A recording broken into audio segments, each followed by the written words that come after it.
Language in Ballot Measure 2 went into effect today, legalizing the recreational use of marijuana in Alaska.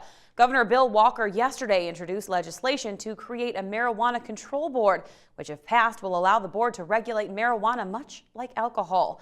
Meanwhile, the State Alcohol Control Board held an emergency meeting via teleconference early this morning, ruling that pot cannot be smoked in places generally accessible to public statewide.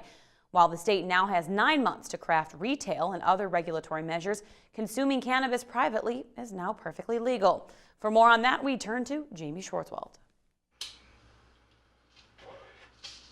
Frank Berardi today celebrated the passage of Ballot Measure 2 in a way he calls responsible, privately and within his home. The voter initiative passed by a 4% margin last November and allows adults 21 and over to not only consume cannabis, but to possess, transport, and display up to an ounce of the weed. Berardi, board chair of the Coalition for Responsible Cannabis legislation that backed BM2, is asking that Alaska residents celebrate today's effective date to the letter of the law. This is especially important because right now we're in a transition period where the rules for the industry are being shaped as we are celebrating the end of 80 years of prohibition.